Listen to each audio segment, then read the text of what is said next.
universe will give us a chance.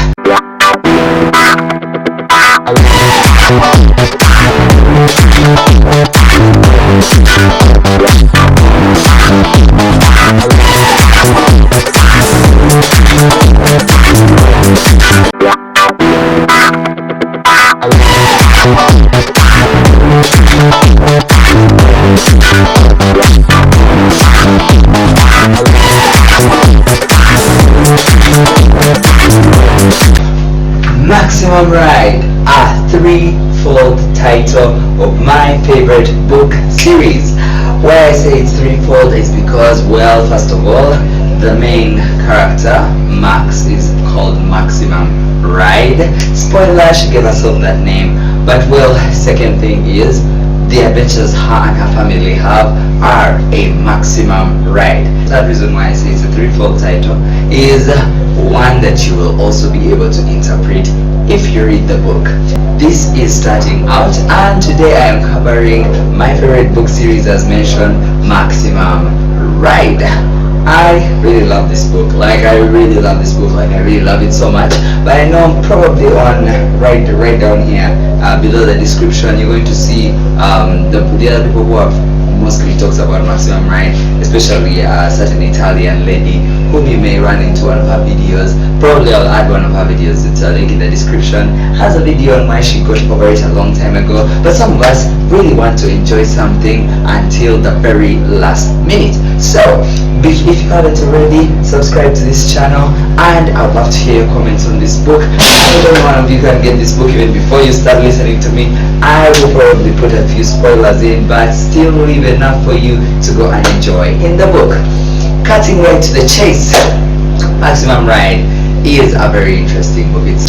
Okay, so it's a lot about kids that fly. Yes, they fly, and they have a lot of adventures. They move across America, and they also happen to be chased, often by villains they call mutant erasers, or at least, okay, they are mutants called erasers, which are a lot like werewolves. And who doesn't like a good conspiracy theory, especially me? And I also love how James Patterson, the author of this book, actually captures a girl's perspective of things really well. Though a really tough girl, almost tomboyish girl, but I'm sure she's a pretty girl the way she's described, and the way she looks on most of the books. But then, interestingly enough, J.K. Rowling also gave a vivid description of a boy's life from the perspective of Harry Potter. So both of them are written in a narrative way. Is it a coincidence that a man knew very well how to write on a girl's perspective, and a lady knew very well how to write on a guy's perspective? I think not.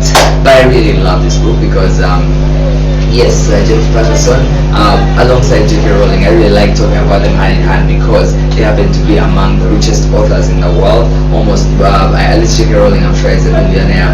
James Patterson, last time I checked, his net worth was $800 billion.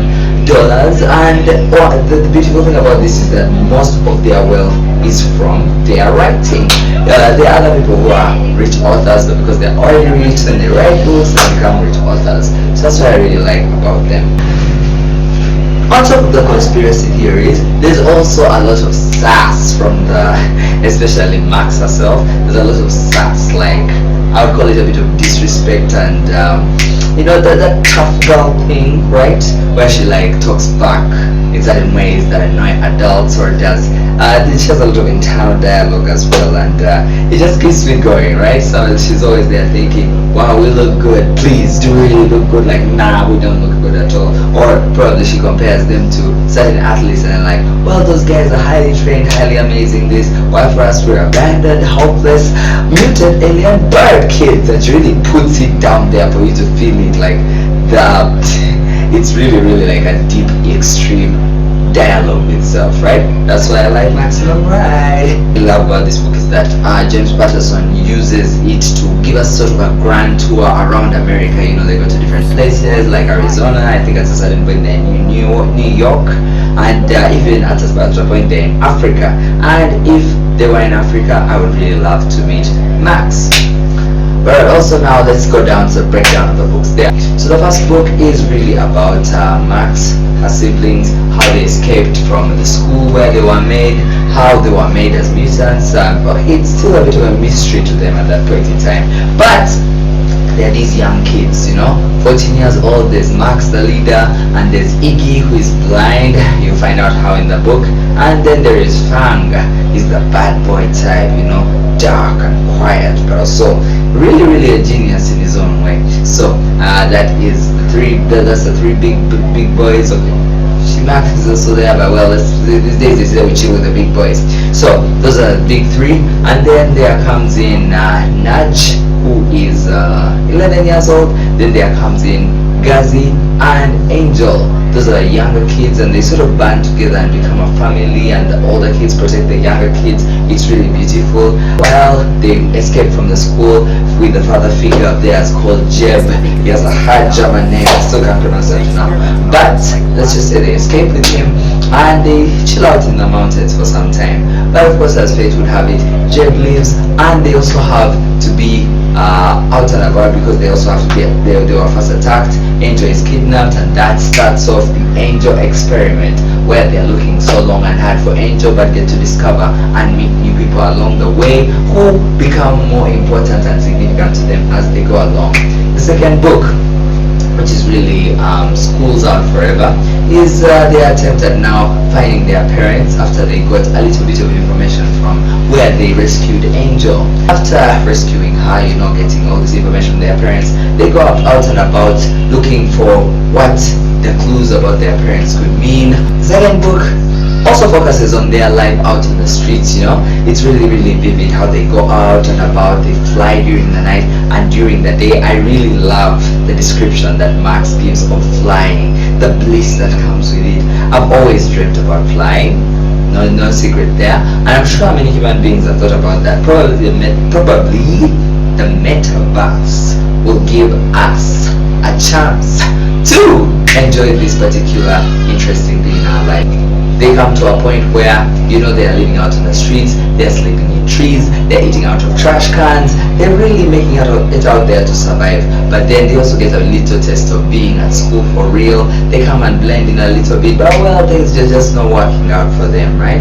So after that, we jump into the third book, where almost everything is coming together, right? They're getting a picture of who could be pulling the strings behind every time they send mutants against them. But this time round, they get ever closer to an institution that ran where they were made and has different places across the world. So we now see everything coming together, and they actually have to face off with the villain towards the end, and they find out a little secret about her, that she's also, well, I can't spoil that, but she looks a hell of a lot like Max, the main character.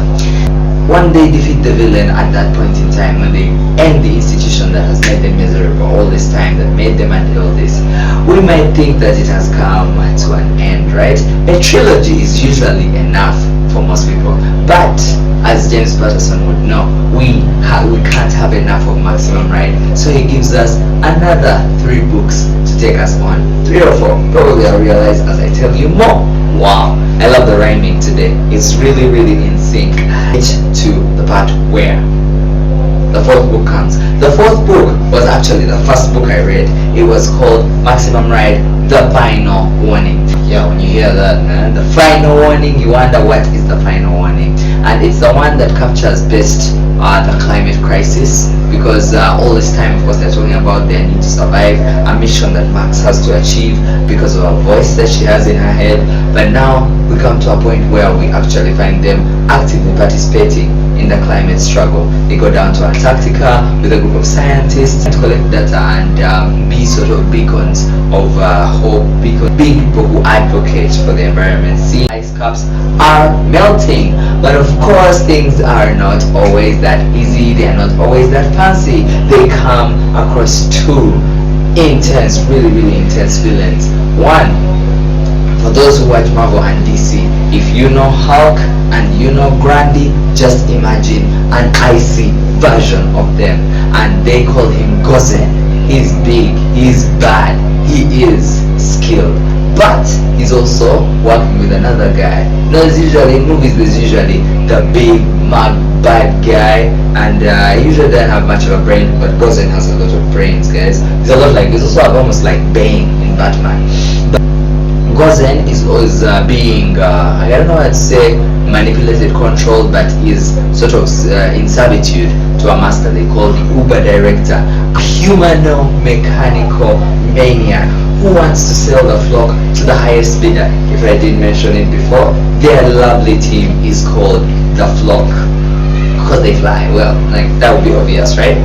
So when they face off with him, when they face a hurricane, when they face so many things in this fourth book, I am actually really hit by it. When I read this book the first time in the Laurel Library, check out my video on leading people who are smarter than you down in the description. There I talk a lot about the Laurel Library and how we did a lot of reading in our school. Yes, when I read this book, I just had to follow up all the rest.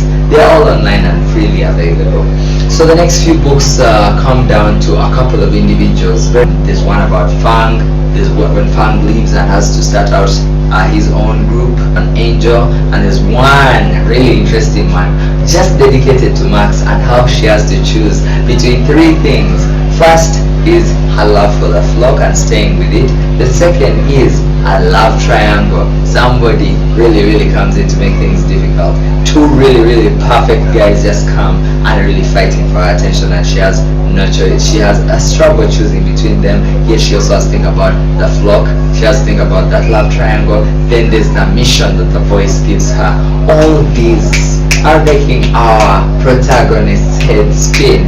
Meanwhile, if I didn't mention it, Fang also has a really amazing blog that usually from a laptop which they stole from an institution. They stole it.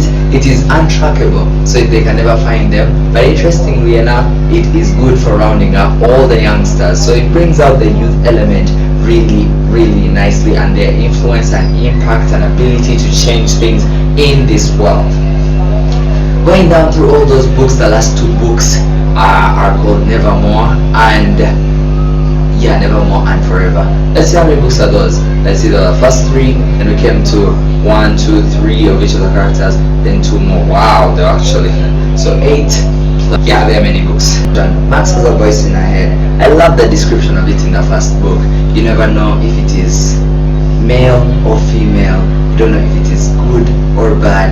You don't happy nor sad, friend nor foe. It's a very interesting way to describe the voice, and I would really love to see how it would probably be brought out in a movie. A little spoiler as well, Marvel Comics got rights for Maximum Ride. So for us who are waiting for a Maximum Ride movie that is as good as the Marvel movies that are coming out, the likes of Doctor Strange, the Multiverse of Madness, Thor: Love and Thunder, I have a feeling we're going to have to wait for phase 4 or something of Marvel in the next 10 years, but it will all be worth it when we see Maximum Ride on screens. So I'm glad. Well, all I can say is I could probably talk about my favorite book series for the whole time. I want to read the last book physically, like physical copy, because I've read them mostly in PDFs online. But while I'm thinking about all that, I would like to say that if you also have a favorite book series that's this long, I never thought I would be interested in a book that has so many other books like it. You know, Harry Potter, I just had to watch the movies because I couldn't follow it very well since it came later on in my life, right? A hefty amount of my vocabulary came from Maximum Ride. I hope to see you soon here. Subscribe, give me a comment, and let's enjoy this journey. Thank you. So long.